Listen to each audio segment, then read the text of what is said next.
Namaku Alia, seorang istri biasa dengan gaji pas-pasan. Hidup di rumah kontrakan kecil yang kalau hujan deras, bocornya bisa seperti air terjun mini.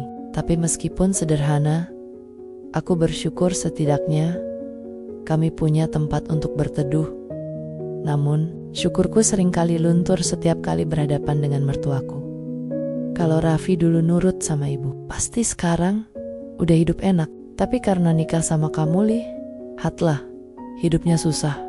Begini, kalimat itu masih terngiang di telingaku. Rasanya seperti disayat. Tapi aku hanya menunduk, menggenggam erat jemariku agar tidak menangis di depan mereka. Suamiku, Raffi, hanya diam. Aku tahu, dia tidak bermaksud membiarkan ibunya bicara begitu. Tapi diamnya justru lebih menyakitkan. Sore itu, aku duduk di dapur mertua yang luas dan mengilap. Sambil mencuci piring bekas makan mereka, ibuku mertua bersandar di kursi, menatapku dari atas ke bawah. "Kerja di mana sekarang, Alia?" tanyanya dengan nada sinis. "Masih di toko pakaian, Bu," jawabku pelan. "Gajinya berapa sih?" 2 juta, Bu. Saya mendengus. 2 juta. Buat bayar kontrakan aja udah habis. Kamu tuh istri, tapi gak bisa bantu suami naik derajat. Aku diam. Aku tahu menjawab hanya akan memperpanjang masalah. Tapi di dalam hati, aku berjanji, suatu hari nanti, aku akan buktikan. Malamnya, saat di rumah kontrakan, aku menatap Raffi yang sedang bermain HP.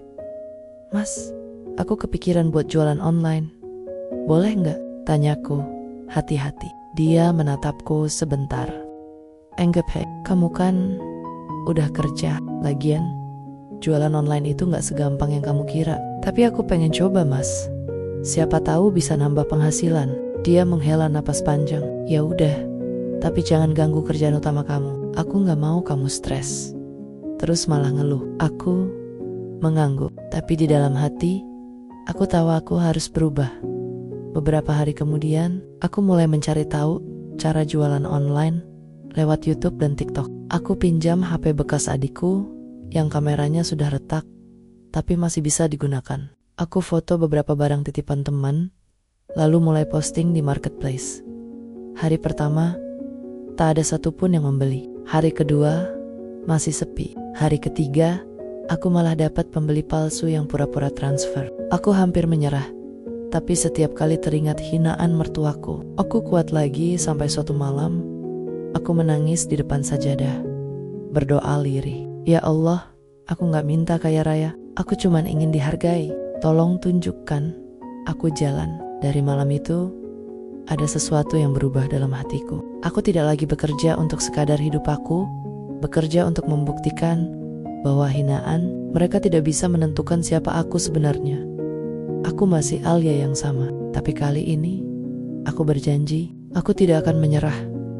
Pagi selalu datang dengan cara yang sama. Aku bangun sebelum subuh, menanak nasi, menyiapkan sarapan sederhana, lalu bergegas ke tempat kerja. Raffi masih terlelap di kasur tipis kami, dengan dengkur halus yang terdengar seperti anak kecil kelelahan. Kadang aku iri pada tidurnya yang tenang. Sementara aku harus memutar otak, bagaimana caranya uang 2 juta bisa cukup sampai akhir bulan. Hari ini, aku agak telat berangkat karena harus menambal sandal kerja yang mulai rusak. Di toko pakaian tempatku bekerja, aku selalu berusaha terlihat ceria di depan pelanggan, meski di dalam hati sedang rapuh. Pura-pura kuat, itulah keahlianku sekarang. Tapi setiap kali ingat ucapan mertua, hatiku mencubit sendiri. Perempuan kok cuma bisa kerja di toko? Anak saya pantasnya punya istri yang bisa bikin hidupnya naik. Kalimat itu seperti kaset rusak, terputar lagi dan lagi di kepalaku. Sore hari, saat pulang kerja, aku mampir ke warung kecil depan gang untuk beli lauk. Uang di dompet tinggal 30.000. Aku menatap lauk satu persatu, menghitung dalam hati. Akhirnya aku beli tahu tempe saja. Sambil menunggu gorengan digoreng, aku iseng membuka HP bekas pinjaman yang kugunakan untuk jualan online. Ada satu notifikasi, pesanan baru diterima. Mataku langsung membesar. Ya Allah, ada Yang beli, ucapku pelan, hampir tidak percaya. Cuma satu barang, harganya 50.000, tapi buatku itu seperti hadiah besar. Sepulangnya, aku bungkus pesanan itu dengan kertas seadanya, lalu menulis alamat di kertas bekas nota. Aku antar sendiri ke ekspedisi dengan naik ojek, karena belum punya ongkos kirim. Malamnya aku menatap resi di tanganku dan tersenyum kecil. Terima kasih ya Allah. Satu langkah kecil ini berarti banyak buatku. Namun, kebahagiaan kecil itu tak bertahan lama. Keesokan harinya, Raffi pulang kerja dengan wajah lelah. Mas, tadi aku dapat orderan pertama loh, kataku semangat. Dia hanya mengangguk tanpa menatapku. Baguslah, katanya datar, lalu langsung masuk kamar mandi. Entah kenapa, hatiku terasa sesak. Aku berharap dia bangga atau sekadar tersenyum, tapi ternyata tidak. Beberapa hari kemudian, aku diminta Raffi untuk ikut ke rumah mertua. Katanya, ibu mau makan malam bareng, ujarnya. Aku mengangguk, meski jantungku berdebar. Aku selalu tidak nyaman ke sana, karena setiap kali datang, pasti ada luka baru.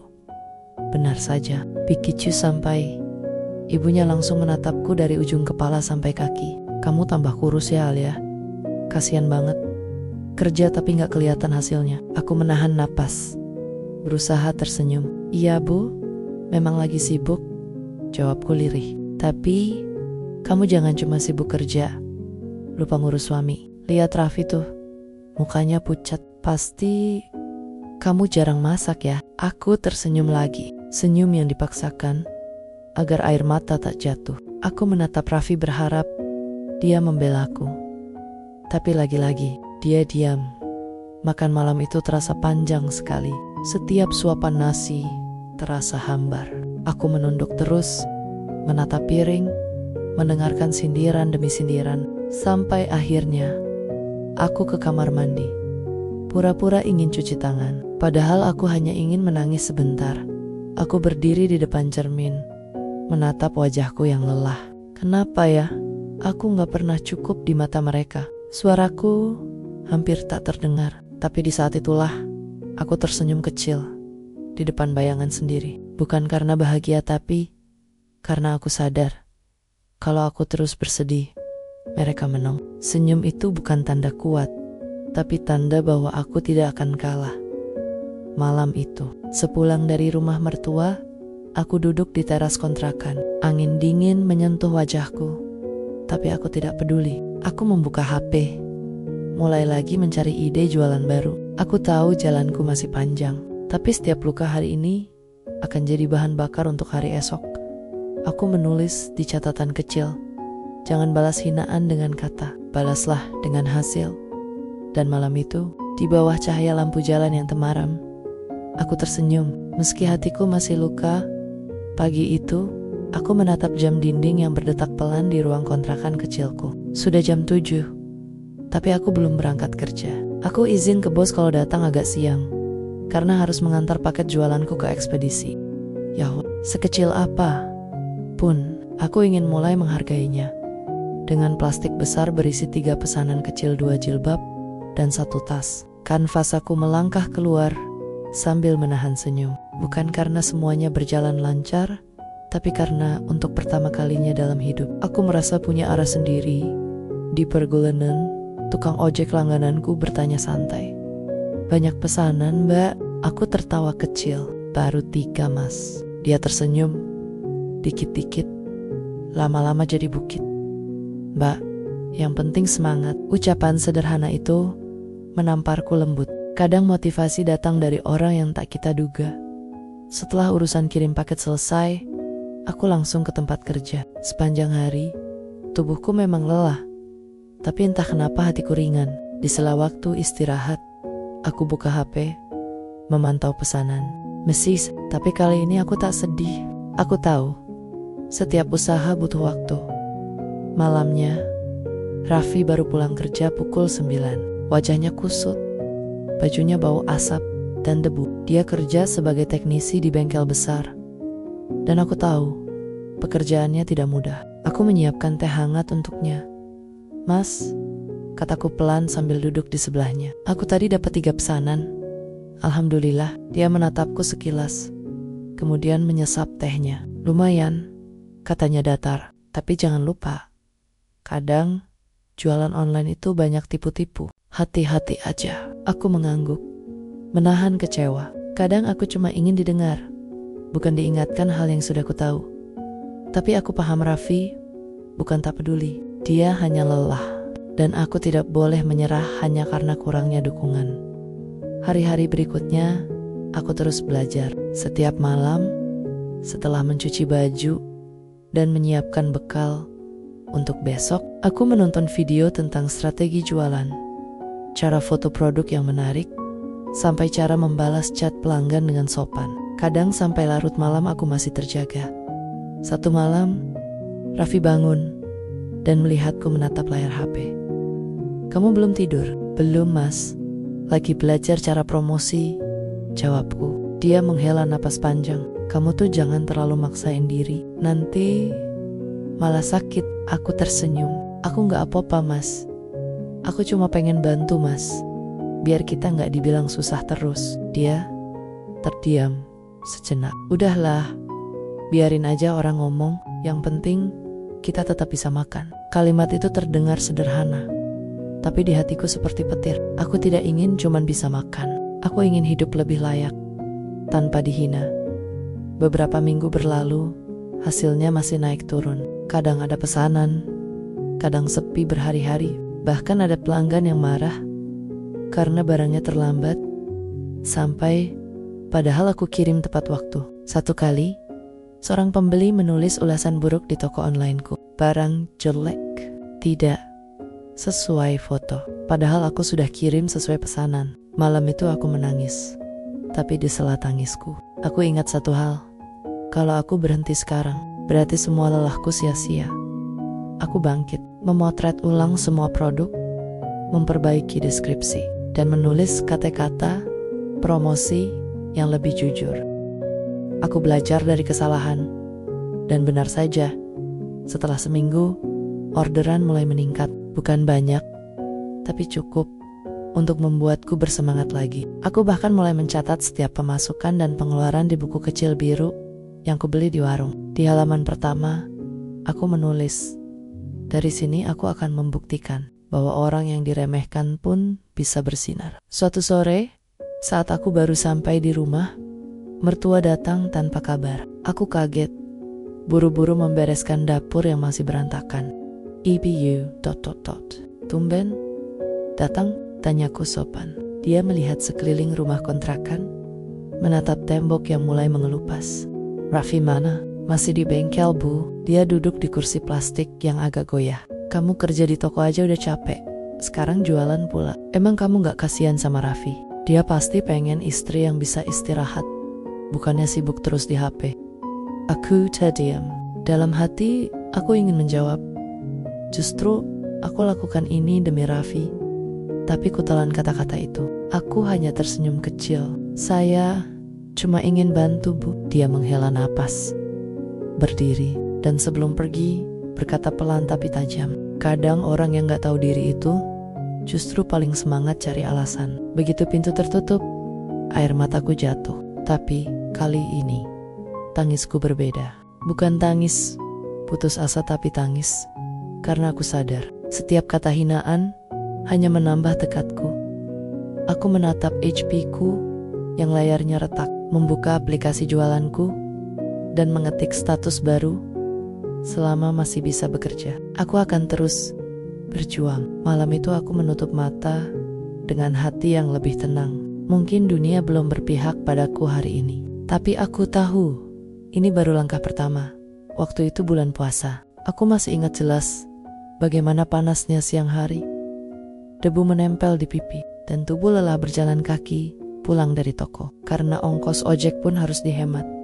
Usahaku yang sempat berjalan pelen-pelen mulai menurun drastis. Beberapa pembeli batal pesan, sebagian barang retur karena katanya cacat, padahal aku kirim dengan hati-hati. Modal kecil yang kupunya habis untuk ganti rugi.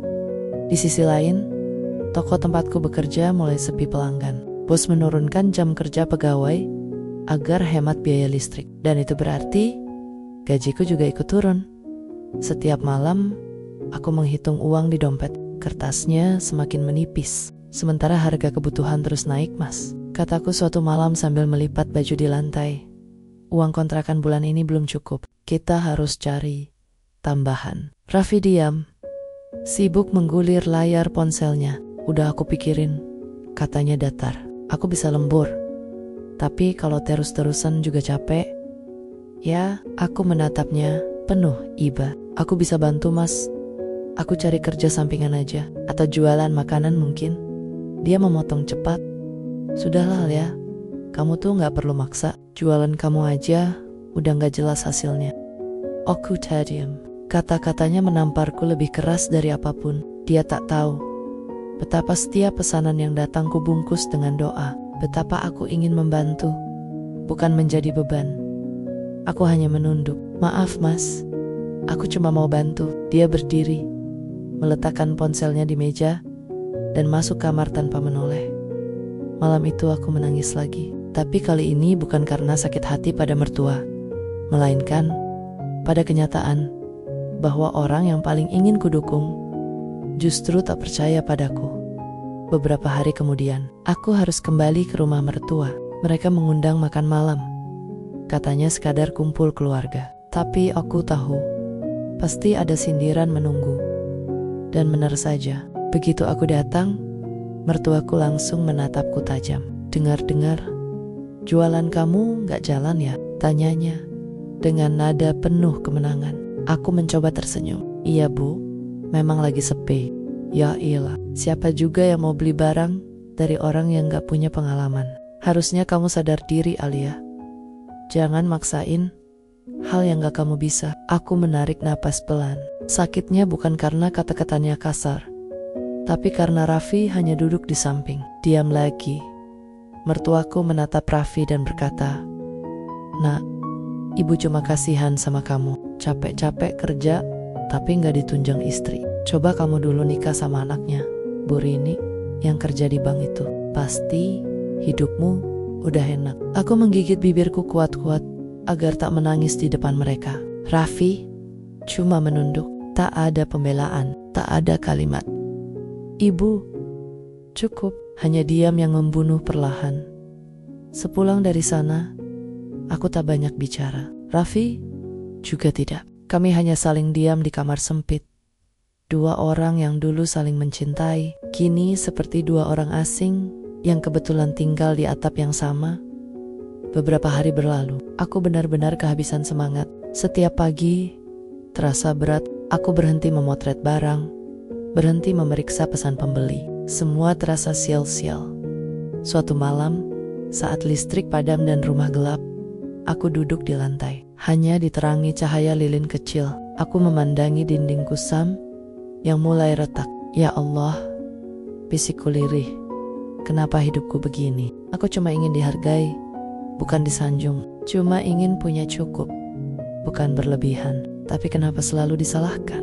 Air mataku jatuh tanpa bisa kutahan. Aku merasa dunia benar-benar menutup pintu untukku. Dari keluarga suami, dari suamiku sendiri, bahkan dari usahaku yang kukira akan jadi jalan keluar. Malam itu aku tertidur di lantai, dengan mata masih basah. Namun, keesokan harinya, aku bangun dengan hati yang sedikit berbeda. Mungkin karena doa yang kupanjatkan malam sebelumnya. Atau mungkin karena aku sudah sampai di titik paling bawah dan satu-satunya arah setelah ini hanyalah naik. Aku membuka HP yang nyaris kehabisan baterai. Ada satu pesan masuk dari seseorang yang namanya tak kukenal. "Halo Kak, aku lihat jualan kakak di marketplace. Aku mau pesan seragam untuk toko kami. Bisa nggak?" Aku menatap pesan itu lama. Jantungku berdetak cepat. Seragam. Itu berarti pesanan besar. Aku membalas cepat, tangan gemetar. "Bisa Kak." "Mau berapa banyak?" "Sekitar 100 potong. Tapi aku minta dikirim dalam 2 minggu. Bisa nggak?" Aku terdiam. 100 potong? Bukan jumlah kecil. Aku bahkan belum punya penjahit tetap. Tapi di saat bersamaan, inilah kesempatan yang selama ini kudoakan. Aku menatap sekeliling rumah kontrakan kecil itu, lalu menatap lengket-lengket yang bocor. Dan dalam hati, aku berkata pelan, kalau ini jalan darimu, aku akan berani mencobanya. Dan malam itu, untuk pertama kalinya, setelah sekian lama, aku tersenyum lagi senyum kecil di tengah luka besar. Karena mungkin pintu yang kutemui semalam bukan tertutup, tapi sedang diuji seberapa keras aku berani mengetuknya. Suara gemuruh dari meja judi malam itu seperti guntur yang menggetarkan hati Siti. Ia menatap dari jauh di balik tirai yang setengah terbuka, melihat suaminya. Pria yang dulu ia kira tulus dan bertanggung jawab, kini duduk dengan mata liar, tangan gemetar, dan tumpukan uang di depannya. Bukan uangnya sendiri, itu uang hasil jerih payah Siti yang seharusnya digunakan untuk biaya sekolah anak mereka. 100 juta lagi, aku pasti menang kali ini, seru Bima. Wajahnya merah padam oleh emosi dan mabuk kemenangan semu. Di sekelilingnya, asap rokok menebal, tawa para penjudi memekakan telinga. Siti menahan air mata yang hampir jatuh. Ia tidak berani maju, tidak berani berteriak, meski hatinya ingin memaki habis-habisan. Dalam dirinya ada pergulatan antara cinta dan kehancuran. Ketika akhirnya Bima kalah besar, semua uang lenyap dalam hitungan menit. Ia menunduk lemas, tangannya bergetar, sementara penjudi lain menertawakannya tanpa ampun. Lihat si kaya dadakan, modal dari istrinya habis juga, ejek salah satu.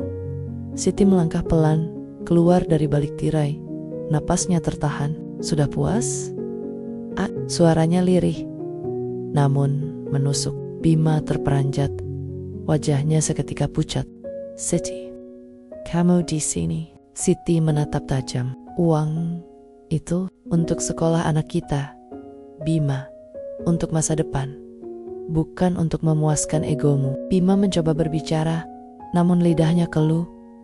Dalam sekejap, semua kesabaran Siti runtuh. Ia mengambil tasnya, menatap suaminya yang kini hanya pria kalah tanpa harga diri. Mulai malam ini, aku berhenti jadi tomengmu, berhenti jadi sapi perahmu, dan berhenti percaya pada janji-janji kosongmu. Siti berjalan pergi, sementara Bima hanya bisa memandangi punggung wanita yang selama ini menopangnya. Ia baru sadar, bukan uang yang ia pertaruhkan malam itu, tapi keluarganya. Sejak malam itu, hidup Bima berubah total. Tidak ada lagi tumpukan uang, mobil mewah, atau pakaian mahal yang dulu ia banggakan di depan orang-orang. Rumah kontrakan mereka kini sepi. Bahkan suara tawa kecil anaknya, Raffi, sudah tidak terdengar lagi. Siti membawa Raffi pergi, tinggal di rumah kontrakan kecil di pinggiran kota. Di sanalah ia memulai kembali dari nol, menjahit pakaian, membuat kue, dan sesekali menerima pesanan kecil dari tetangga. Meski sederhana, rumah itu hangat, jauh lebih damai daripada rumah penuh kebohongan yang dulu ia tinggali bersama Bima.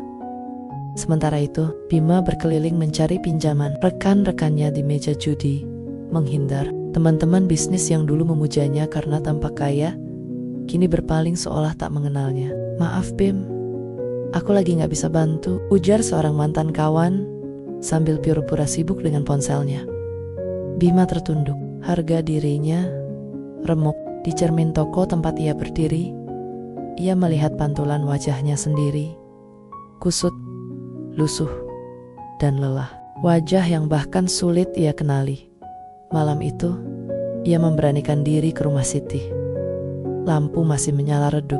Dari jendela, ia melihat Siti duduk bersama Raffi, mengajari anak itu membaca huruf hijaiyah. Senyum Siti tampak tulus, sesuatu yang sudah lama tidak ia lihat. Ia mengetuk pelan. Siti menoleh. Bima, boleh aku bicara? Suaranya lirih, hampir tenggelam oleh rasa malu. Siti berdiri di depan pintu, tidak mempersilahkan masuk. Untuk apa kau datang ke sini? Aku salah Siti. Aku kehilangan semuanya. Aku cuma ingin. Siti memotong tegas. Kau kehilangan karena pilihanmu sendiri, Bima. Aku sudah memperingatkanmu berkali-kali. Bima menandok. Suaranya pecah. Aku ingin lihat Raffi. Setidaknya sekali. Siti memandangnya lama, lalu menoleh pada anaknya yang kini sedang membaca keras-keras. Tak menyadari ayahnya di depan pintu. Raffi butuh ayah yang bertanggung jawab, bukan penjudi. Kalau kau mau menemuinya, buktikan dulu kau sudah berubah. Bima terdiam. Air matanya jatuh tanpa suara. Ia berbalik, meninggalkan rumah itu dengan langkah gontai. Dan di balik pintu, Siti pun tak kuasa menahan tangis. Meski hatinya hancur, ia tahu keputusan itu benar untuk kebaikan Raffi dan untuk dirinya sendiri. Sudah hampir 3 bulan sejak malam ketika Bima berdiri di depan pintu rumah Siti. Dalam waktu sesingkat itu, hidupnya berubah menjadi sesuatu yang tak pernah ia bayangkan. Ia kini bekerja serabutan, kadang jadi sopir online, kadang bantu di gudang, bahkan pernah jadi tukang cuci mobil di pinggir jalan. Setiap malam, ia tidur di kamar kos sempit berukuran 2x3 meter dengan kipas angin tua yang berderit setiap kali menyala. Namun, di tengah kehancuran itu, ada sesuatu yang baru tumbuh dalam dirinya. Kesadaran dan penyesalan. Suatu pagi, ketika menunggu pesanan ojek online, ia melihat sebuah spanduk besar bertuliskan pelatihan wirausaha UMKM gratis di halaman kantor kelurahan. Entah kenapa, langkahnya berhenti. Ia membaca ulang tulisan itu. Lalu tanpa berpikir panjang, ia masuk dan mendaftar. Hari-hari berikutnya, ia belajar hal yang dulu mungkin ia anggap sepele.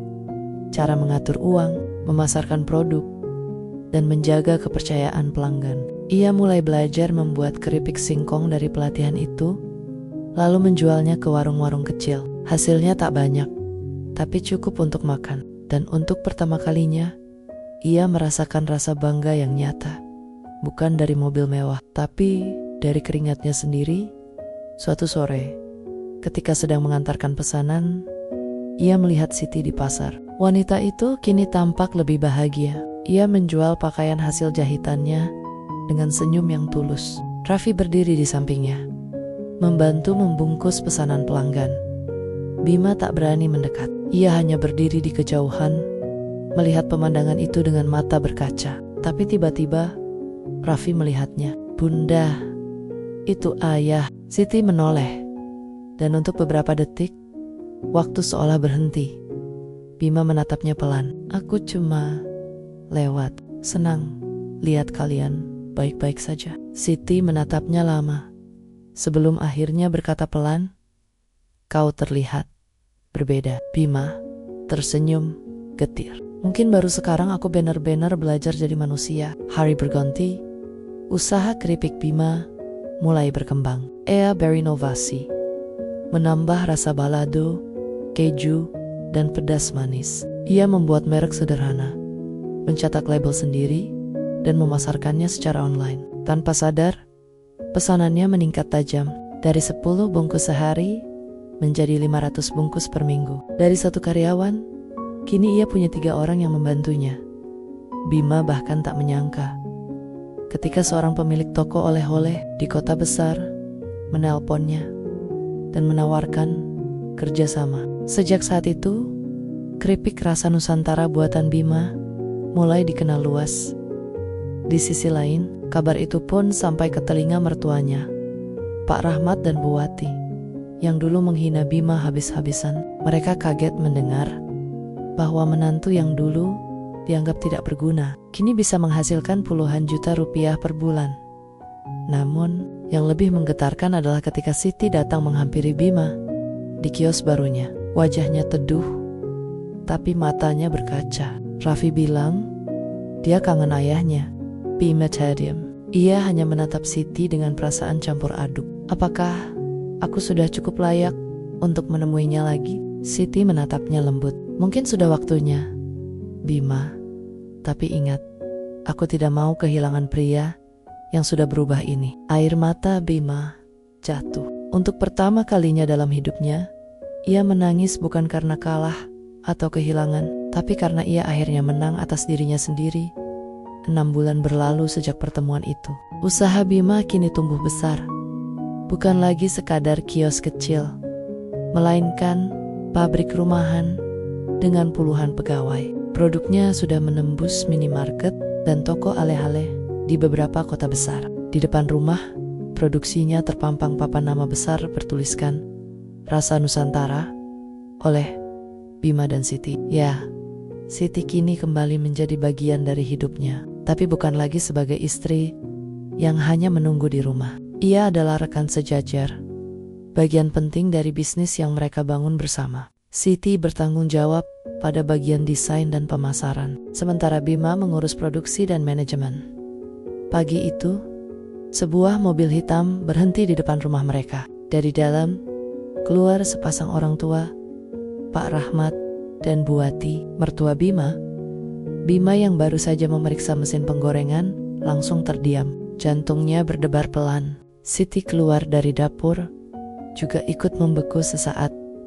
Assalamualaikum. Suara Bu Wati terdengar pelan, hampir seperti bergetar. Siti membalas salamnya dengan tenang. Waalaikumsalam. Silakan masuk, Bu, Pak. Mereka duduk di ruang tamu. Tak seperti dulu. Kali ini suasananya hening. Tak ada nada tinggi, tak ada tatapan merendahkan, hanya keheningan penuh penyesalan. Pak Rahmat membuka pembicaraan dengan suara berat. Bima, kami datang bukan untuk apa-apa, hanya ingin minta maaf. Bima, dulu kami salah menilai.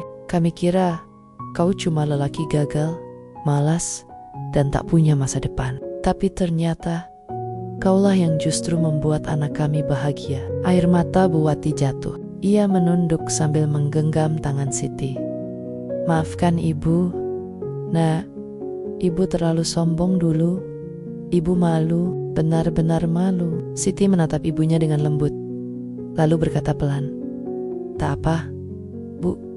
Semua sudah lewat. Yang penting, sekarang kita sama-sama belajar dari kesalahan. Bima menatap mereka, dan dalam hatinya muncul rasa lega yang belum pernah ia rasakan. Ia bukan lagi menantu miskin yang direndahkan. Ia kini kepala keluarga yang disegani, bukan karena uang, tapi karena kerja keras dan ketulusan. Beberapa minggu kemudian, keluarga besar berkumpul di rumah Bima untuk acara syukuran. Meja penuh dengan hidangan. Semua orang memuji keberhasilan Bima dan Siti. Dan di tengah tawa bahagia itu, Pak Rahmat berdiri mengangkat gelas. Saya dulu pernah menghina Bima di depan semua orang, tapi lihat sekarang, dia menantu terbaik yang pernah saya punya. Semoga semua anak muda belajar dari dia. Jangan remehkan orang yang masih berjuang. Suasana ruangan hening sejenak sebelum akhirnya bergemuruh dengan tepuk tangan. Bima hanya tersenyum kecil, lalu menggenggam tangan Siti. Kau tahu, Ti, bisiknya pelan. Aku tidak akan pernah bisa seperti ini tanpa kamu yang dulu percaya padaku, meski aku bukan siapa-siapa. Siti menatapnya penuh cinta. Dan aku juga tak akan sekuat ini kalau bukan karena kau belajar dari kesalahanmu. Raffi yang duduk di pangkuan mereka tiba-tiba menimpali polos. Berarti ayah dan ibu sekarang kaya ya? Bima tertawa kecil. Bukan kaya harta, nak, tapi kaya hati. Malam itu Bima berdiri di halaman rumahnya, menatap langit penuh bintang. Ia teringat masa ketika dirinya dulu dihina, dipandang rendah, dan hampir menyerah. Kini, semua itu tinggal kenangan. Yang tersisa hanya satu pelajaran besar, bahwa penghinaan bisa menjadi bahan bakar terkuat untuk bangkit. Kalau kau tak biarkan hatimu hancur karenanya. Dan di sanalah, di tengah ketenangan malam, ia berjanji dalam hati, aku tidak akan pernah kembali menjadi Bima yang dulu. Aku akan terus berjalan dengan rendah hati, karena aku tahu, rezeki terbesar bukan pada uang, tapi pada keberanian untuk berubah. 3 tahun sudah berlalu sejak hari di mana Bima menatap langit dengan penuh syukur. Kini, hidupnya benar-benar berubah. Bukan hanya dari segi harta, tapi dari cara ia memandang dunia. Pagi itu, sinar matahari menembus tirai jendela rumah besar yang dulu hanya ia impikan. Rumah itu bukan istana megah, tapi setiap sudutnya menyimpan kisah perjuangan. Di dinding ruang tamu, tergantung figura berisi tulisan sederhana, dari hinaan, lahirlah tekad, dari kesalahan, lahirlah kebijaksanaan. Siti menata meja makan dengan senyum hangat. Bim, sarapan sudah siap. Raffi mau berangkat sekolah. Anak kecil itu kini tumbuh jadi bocah cerdas dan sopan. Ia memeluk ayahnya setiap pagi sebelum berangkat. Doain aku ujian, ya. Bima tersenyum, mengelus kepala anaknya. Ayah selalu doain kamu jadi orang yang lebih baik dari ayah. Setelah mereka berdua berangkat, Bima menatap meja makannya yang kini penuh. Ia teringat masa di mana untuk membeli sepiring nasi saja harus berpikir 2 kali. Air matanya menetes pelan. Bukan karena sedih, tapi karena syukur yang tak terbendung. Di ruang kerjanya, ponselnya berdering. Selamat pagi Pak Bima. Suara dari seberang terdengar sopan. Kami dari Dinas Koperasi ingin mengundang Bapak menjadi pembicara di seminar Bangkit dari Nol. Banyak pelaku usaha kecil yang ingin belajar dari kisah Bapak. Bima terdiam sejenak. Ia tak pernah menyangka kisah hidupnya akan menjadi inspirasi bagi orang lain. Dengan suara pelan tapi mantap, ia menjawab dengan senang hati. Saya akan datang. Hari seminar itu pun tiba. Aula penuh dengan ratusan orang, dari ibu rumah tangga, tukang ojek, sampai mahasiswa. Mereka semua ingin tahu bagaimana seorang pria yang dulu dihina mertua karena miskin, kini bisa menjadi pengusaha sukses. Bima naik ke panggung, memegang mikrofon dengan tangan yang sedikit bergetar. Dulu, katanya dengan senyum kecil, saya pernah dianggap tak berguna. Gaji saya kecil, dan saya sering dibanding-bandingkan. Saya marah, merasa rendah, dan sempat menyalahkan keadaan. Tapi hari ini saya ingin bilang satu hal. Hinaan itu bukan akhir. Kadang, itu awal dari bab baru kehidupan kita. Ruangan, hening, semua mata tertuju padanya. Saya belajar satu hal, lanjutnya, bahwa rezeki tidak datang dari ucapan orang lain, tapi dari keberanian kita sendiri untuk berubah. Dan percayalah, ketika kalian berhenti membuktikan diri kepada orang lain dan mulai bekerja karena diri sendiri, disitulah keajaiban datang. Tepuk tangan menggema, beberapa orang terlihat menitikkan air mata. Usai acara, seorang wanita parubaya menghampirinya. Ternyata itu Bu Wati, mertuanya. Ia menggenggam tangan Bima erat-erat sambil menahan tangis. Kau bukan cuma menantu yang sukses, Bim, tapi juga guru kehidupan buat kami. Ibu Bima menendok, mencium tangan mertuanya dengan penuh hormat. Tidak perlu malu, Bu. Kalau dulu ibu tidak menghina saya, mungkin saya tidak akan sekuat ini. Bu Wati menitikkan air mata, tersenyum di sela tangisnya. Kau benar, Nak. Tuhan punya caranya sendiri untuk membalik keadaan. Siti datang menghampiri mereka. Ia menggenggam tangan Bima, menatapnya penuh cinta. Lihat Bim, dulu kita berdua cuma punya mimpi. Sekarang, kita hidup di dalamnya. Bima tersenyum hangat. Dan aku tak akan pernah lupa siapa yang berdiri di sampingku waktu semua orang menjauh. Malamnya, ketika mereka pulang, Raffi berlari menyambut dengan wajah ceria. Ya Bu, aku dapat juara 1 lomba pidato. Judulnya, Jangan Takut Dihina. Siti tertawa sambil memeluk anaknya. Wah, anak siapa ini, pinter banget. Anak ayah yang dulu pernah dihina, jawab Bima sambil tersenyum lebar. Semua tertawa, dan di tengah tawa itu, Bima menatap langit malam. Sama seperti dulu, hanya kali ini hatinya jauh lebih tenang. Ia tahu hidup tak selalu indah, tapi selama ada keyakinan dan kerja keras, tidak ada hinaan yang bisa mematahkan semangat seseorang. Karena pada akhirnya, orang yang dulu direndahkan akan berdiri di tempat yang membuat semua orang menunduk. Bukan untuk takut, tapi untuk hormat.